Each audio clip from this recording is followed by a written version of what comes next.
नमस्कार, जय जोहार। मैं पिंगल बघेल, आप देख रहे हैं IND 36 न्यूज। कैरियर गाइडेंस उद्योग व्यवसाय प्रशिक्षण और संविधान जानो कार्यशाला पर 2 दिवसीय कार्यशाला का हुआ उद्घाटन। छत्तीसगढ़ के भिलाई में कैरियर गाइडेंस उद्योग व्यवसाय प्रशिक्षण और संविधान जानो कार्यशाला पर 2 दिवसीय कार्यशाला का आयोजन किया गया। इस कार्यक्रम का आयोजन doctor Ambedkar executive fraternity Bhilai, social justice legal foundation Chhattisgarh, N step Chhattisgarh और मूल निवासी कला साहित्य और फिल्म फेस्टिवल भिलाई के नेतृत्व में कार्यक्रम का आयोजन किया जा रहा है, जिसमें समाज के विभिन्न वर्गों ने सक्रिय भागीदारी निभाई।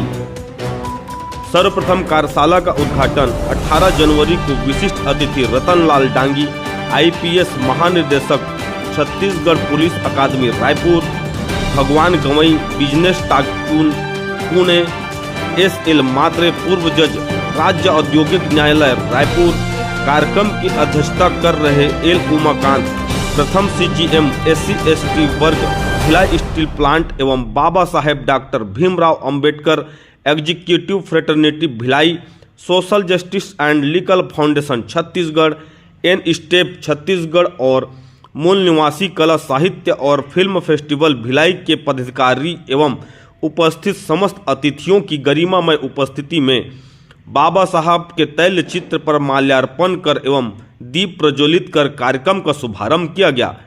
कार्यशाला के पहले दिन विशिष्ट अतिथि भगवान गवई, रतनलाल डांगी एवं SL मात्रे ने स्कूल, कॉलेज व उपस्थित अभिभावकों को रोजगार, स्वरोजगार और उद्यमिता के क्षेत्र में नए अवसरों के बारे में जानकारी दी गई।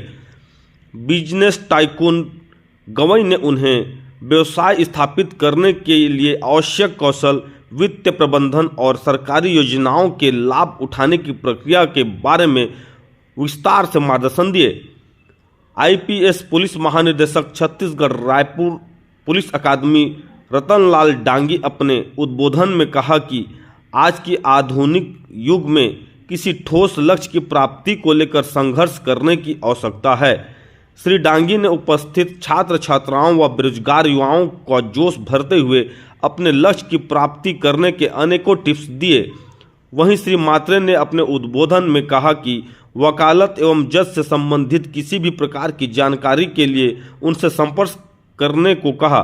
साथ में उनके द्वारा बताया गया कि जज बनने के लिए बिलासपुर में उनके द्वारा एक कोचिंग सेंटर की भी व्यवस्था की गई है और बहुत जल्द रायपुर में भी कोचिंग सेंटर खोलने की तैयारी की जा रही है, जिसमें पूरे छत्तीसगढ़ के लोग लाभ ले सकते हैं।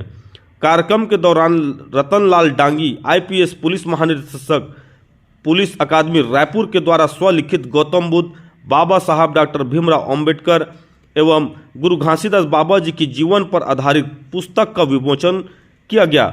साथ में उक्त पुस्तक को पढ़कर गौतम बुद्ध, बाबा साहब डॉक्टर भीमराव अंबेडकर एवं गुरु घासीदास बाबा जी के दिए मार्ग पर चलने पर आग्रह भी किया। इस कार्यक्रम में लगभग 600 प्रतिभागियों ने भाग लिया, जिनमें छात्र छात्राएं, युवा उद्यमी और समाज के विभिन्न वर्गों के लोग शामिल थे। कार्यक्रम के दौरान उपस्थित समस्त अतिथियों को मोमेंटो देकर मंच पर सम्मानित किया गया।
पढ़ पा रहे हैं अच्छा, उनके लिए मैंने 2-3 ऑप्शंस बताए थे। मैं क्योंकि पुलिस में हूँ, मैंने अनुभव किया है कि हमको हमारे बच्चे जो 10th पास कर सकते हैं, उन 10th तक कर सकते हैं, उनको पुलिस के लिए, आर्मी के लिए ट्राई करना चाहिए। उनको उसके लिए जो एक्टिविटी, फिजिकल एक्टिविटी की ज़रूरत है, हमको उतना ही स्ट्रेंथ बॉडी के चाहिए और वो उसकी ज़रूरत है, हम उतना करें। दूसरा ये कि आप देखे होंगे कि हर ऑफिस में, चाहे वो कलेक्टर का ऑफिस हो, चाहे IG का ऑफिस हो, चाहे मंत्री का ऑफिस हो, सभी में स्टेनो चाहिए हमको। स्टेनो के लिए आपको BA ग्रेजुएशन में चाहिए, हमको 10th पास चाहिए और 1-1.5 साल की एक डिग्री होती है, वो आप कीजिए, आप स्टेनो बनिए। और हर अधिकारी की चाबी जो स्टेनो के हाथ में होती है, तो हम अब वो भी कर सकते हैं। यदि हमारा बच्चा और कुछ नहीं कर सकता है, तो जो 8th पास करने के आगे नहीं बढ़ सकता, आप ड्राइविंग अच्छा सीख सकते हैं। आप देखे होंगे कि यदि आपके पास में 1 करोड़ की गाड़ी है, तो सिर्फ बड़े बड़े रास्ते, बड़े बड़े एयरपोर्ट, बड़े बड़े रेलवे स्टेशन बनने से बात नहीं होगी। हमको अपनी सोच भी वैसे बदलनी पड़ेगी। न्यूयॉर्क सिटी का नाम सुना है? न्यूयॉर्क सिटी, अमेरिका, सुना है ना? न्यूयॉर्क सिटी में 8वीं से 10वीं क्लास के जो बच्चे हैं, आप लोगों में से मैक्सिमम लोग 8वीं के ऊपर वाले ही है ना, कि 8वीं 8th के नीचे भी है, 7th 6th वाले भी कोई है नहीं। सो 8th से 12th के जो बच्चे थे स्कूलों के, उन्होंने एक मूवमेंट शुरू किया, एक संगठन शुरू किया जिसका नाम है नियो लडाइट मूवमेंट। अब वो क्या है मैं समझाता हूं आपको 2 मिनट में। लडाइट मूवमेंट नाम का एक मूवमेंट हुआ करता था 19वीं शताब्दी में, यानी 1850-1860 के आसपास। किसी ने नाम सुना है क्या नियो लडाइट मूवमेंट का? इतिहास में इतिहास याद आ रहा है किसी को? नहीं पता। इंडस्ट्रियल रिवॉल्यूशन किसी ने नाम सुना था? इतिहास में पढ़ा था 8th 9th 10th में। औद्योगिक क्रांति पता है ना? औद्योगिक क्रांति क्या थी? औद्योगिक क्रांति याद आ रहा है कुछ? क्या था औद्योगिक क्रांति का? क्या मतलब था? नहीं, माइक नहीं देता हूं, ऐसे नहीं याद आ रहा। औद्योगिक क्रांति का मतलब था कि पहले मशीनों का आविष्कार नहीं हुआ, तो सब काम जो है वो हाथ से होता था, है ना? तो अगर जूता बनाना है तो वो हाथ से बनाया जाता था, कपड़ा बुनना है तो वो हाथ से किया जाता था, सब कुछ हाथ से होता था। फिर जब मशीन का आविष्कार हुआ और सारे काम जब मशीन से शुरू होने लगे, उस प्रक्रिया को औद्योगिक क्रांति कहा जाता है। ये जो करियर गाइडेंस और एंटरप्रेन्योरशिप का जो सेशन है, ये मैंने जैसा कहा कि हमारी जो रिस्पॉन्सिबिलिटी है एज ए एक्सपीरियंस्ड हैंड, ये जो नेक्स्ट जनरेशन है, हमारा जो नॉलेज है उनको ट्रांसफॉर्म करना, ये हमारी रिस्पॉन्सिबिलिटी है। इसलिए हम ये रेगुलर सेशन लेते हैं और बच्चे लोग को हर क्षेत्र की जानकारी देते हैं कि करियर अपॉर्चुनिटीज क्या है, एम्प्लॉयमेंट अपॉर्चुनिटीज क्या है, उसमें बिजनेस कैसा आप टारगेट कर सकते हो, आपका गोल कैसा होगा, आपको स्टडी कैसा करना है, कौन से एरिया चूज करने हैं, ये पूरा हम गाइडेंस देंगे। हर क्षेत्र में इंडिया में क्या अपॉर्चुनिटीज है, अब्रॉड में क्या अपॉर्चुनिटीज है, इन करियर एंटरप्रेन्योरशिप में भी various opportunities are there for young entrepreneurs because India is growing economically and all these things, so there are opportunities for the small industries, SMEs. So this is what we are going to take during this 2-day session. Sir, जिस प्रकार आपने अपने उद्बोधन में बताया था कि 8 राज्यों में इस प्रकार कार्यक्रम ऑर्गेनाइज किया गया है, क्या पूरे भारत के सभी प्रदेशों में इस प्रकार कार्यक्रम किया जाएगा? हाँ, तो हमारा जो लक्ष्य है, जो मूवमेंट हम लोगों ने जो शुरू की है, ये सामाजिक movement, total transformation from social, economical, cultural and political, ये मूवमेंट है। जब हम सोशली, इकोनॉमिकली और कल्चरली डेवलप होंगे तो हमारा टारगेट है पॉलिटिकल पावर भी हासिल करना। तो विद इन नेक्स्ट 5 इयर्स और नेक्स्ट 25 इयर्स का प्लान हम लोग ने बनाया है कि ये टोटल चेंज हम कैसे ला सकते हैं। कि हमने उसके लिए 2 संगठनाएं खड़ी की है, एक भारतीय समाज संघ जो सामाजिक स्तर पर काम करेगी और एक भारतीय बहुजन अलायंस जो अब तक हम लोग ने कॉन्स्टिट्यूशन क्लब में एक प्रेस कॉन्फ्रेंस लेकर 40 लोकल जो डोमेस्टिक पार्टीज है अलग अलग डिस्ट्रिक्ट की स्टेट्स की, उनको इकट्ठा करके एक अलायंस बनाया है। तो we are trying to give the विकल्प as a third front for Bahujans, because आज की जो परिस्थिति है हमारे जो बहुजन पार्टियों की वो सेटिस्फैक्ट्री नहीं है। तो हम सब लोग को यूनाइट करके हम ये थर्ड फ्रंट क्रिएट करना चाहते हैं। उसमें पूरे जो हमारे थिंक टैंक है, वेल एस्टेब्लिश्ड बिजनेसमैन है, एंटरप्रेन्योर्स है, ब्यूरोक्रेट्स है और अच्छे सोशल एक्टिविस्ट है, पॉलिटिशियंस है, उसमें हम लोग ये संगठन में शामिल किया है जो सेल्फलेसली काम कर रहा है। हाँ सर, इस प्रकार कार्यक्रम ऑर्गेनाइज करने से किस प्रकार से उद्यमी बनेंगे सर, क्या बताना चाहेंगे? तो हमारा जो 40 साल का एक्सपीरियंस है वो हम उनको दे रहे हैं। जैसे कि प्रैक्टिकल हमने जो स्टार्ट किया बिजनेस से आज भी जो सक्सेस है, तो पूरी जो बिजनेस करने के लिए जो कंपनी कैसी फॉर्म करनी चाहिए, प्रोजेक्ट कौन सा सिलेक्ट करना चाहिए, आपका जो प्रोजेक्ट कंसेप्ट कैसे डेवलप होना चाहिए, फिजिबिलिटी रिपोर्ट कैसे बनाए, उसका बैंकिंग फाइनेंस कैसा क्रिएट लेना चाहिए, फिर उसका sales, marketing, branding, operations, management, legal, all areas ये एंटरप्रेन्योर्स को हम समझाते हैं। बिकॉज हमारा जो जनरेशन है अभी का, उनको ये सब पता नहीं है। जो हम लोग ने जो सीखा है ये आज 30-40 साल की लाइफ में, वो हम ये नए उद्यमी को देना चाहते हैं और दे रहे हैं। देखिए, जो यूथ है उसको एक गाइडेंस देने के हिसाब से कार्यक्रम रखा गया था। और चूंकि जो यूथ है, मैं एक मिशन चलाता हूँ, guide the youth grow the nation, यानी गाइड तो आप यूथ को गाइड कीजिए, देश को आगे बढ़ाएंगे। तो किसी भी समाज में, देश में यूथ बहुत मायने रखता है। और आज से जो हमारा यूथ है उसके लिए हम सही दिशा दें, उसको क्या उसके लिए ठीक है और क्या उसके लिए ठीक नहीं है वो बताना।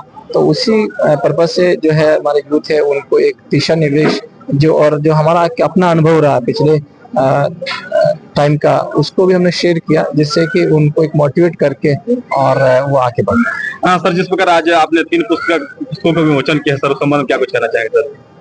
देखिए, ये तो बाबा साहब और भगवान बुद्ध के बारे में और गुरु घासीदास जी के बारे में, क्योंकि ये एक तरह से सामाजिक क्रांति के वहां रहे हैं। और साथ ही इन्होंने जो वंचित शोषित समाज है उसको एक आगे बढ़ाने के लिए उन्होंने एक जो काम किया था, उसी को ही हम आगे बढ़ाने के जो है काम कर रहे हैं। सर, जिस गौतम बुद्ध जी का आपने यहाँ चर्चा किया सर, किस प्रकार देशवासियों को संदेश देना चाहिए सर गौतम बुद्ध के बारे में?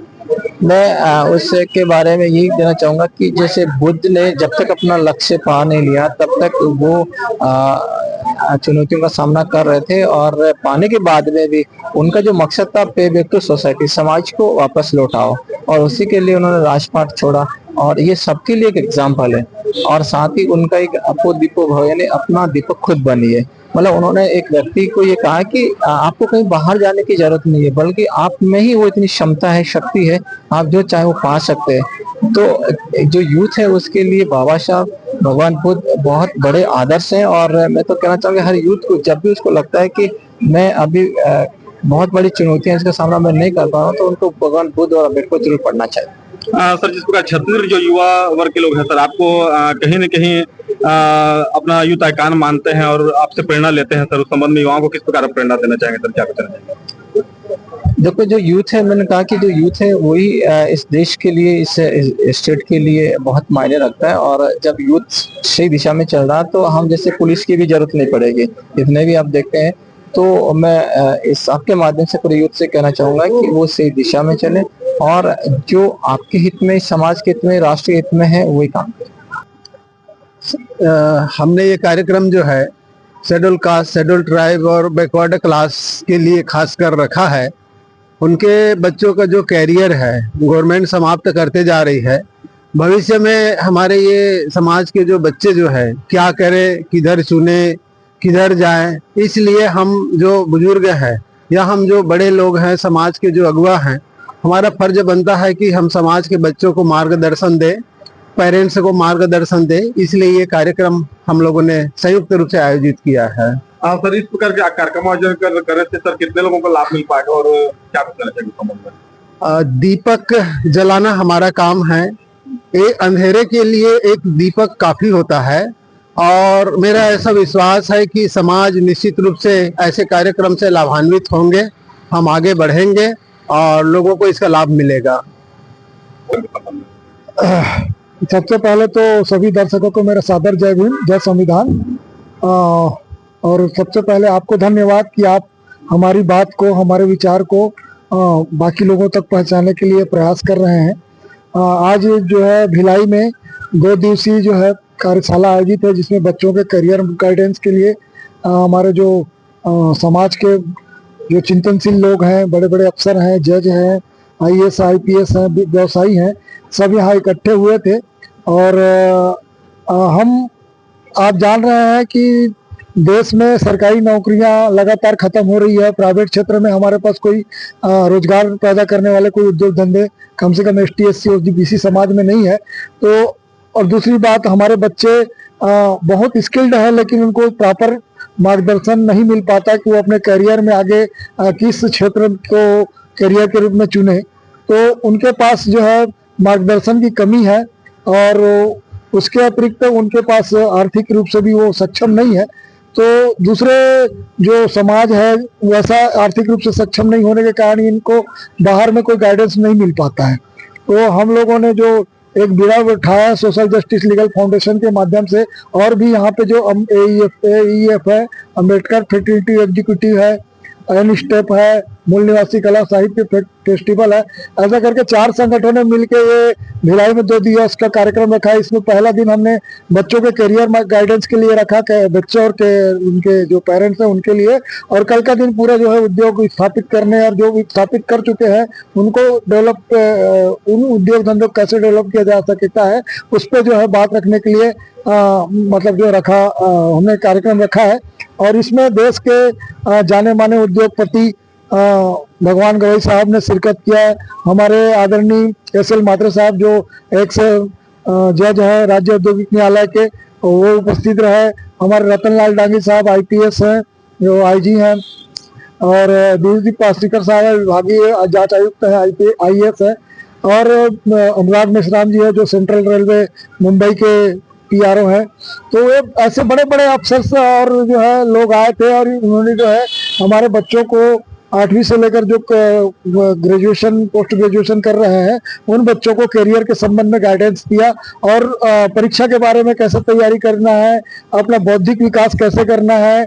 और उसके अतिरिक्त जो है जो हम मोबाइल में जो इंस्टाग्राम और ये फेसबुक वगैरह चला रहे हैं इससे क्या हानि हो रही है हमारी, तो इसके बारे में बहुत अच्छे से और विस्तार से बताया। तो निश्चित रूप से ये हमारे बच्चों के लिए बहुत ही लाभप्रद रहा होगा।